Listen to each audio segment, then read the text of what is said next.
Scritte intimidatorie sono state trovate sui muri della sede di Fratelli d'Italia al centro di Agrigento in via Gioieni, che è anche la sede della parlamentare regionale Giusy Savarino. Come nazisti infami, in tanti anni di impegno politico, ha dichiarato la Savarino, non mi era mai capitato un atto vile del genere, quella è una sede di ascolto e di confronto politico, un riferimento non solo per i tesserati di Fratelli d'Italia, ma per tutto il territorio provinciale.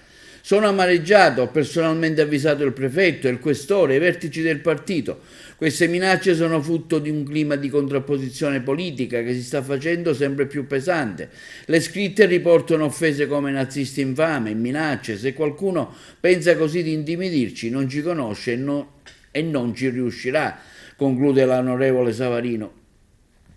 Solidarietà arriva anche dal presidente provinciale di Fratelli d'Italia Adriano Barba, che afferma come si tratta di un gesto vile che non ci scoraggia rispetto alla nostra azione politica. Attaccare la sede di un partito significa attaccare i valori della democrazia che riguardano tutti noi.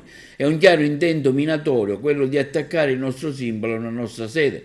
Anche il parlamentare Calogero Pisano esprime solidarietà all'onorevole Savarino e al gruppo dei Fratelli d'Italia, auspicando che i colpevoli vengano trovati al più presto.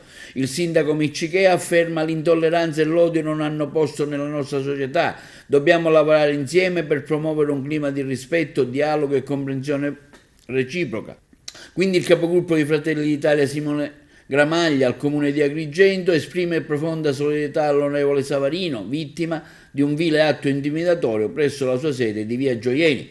Sono sconcertato, afferma il consigliere comunale, per l'accaduto e mi auguro che le forze dell'ordine individuino immediatamente i colpevoli. Nessuna tolleranza verso chi propugna odio e violenza.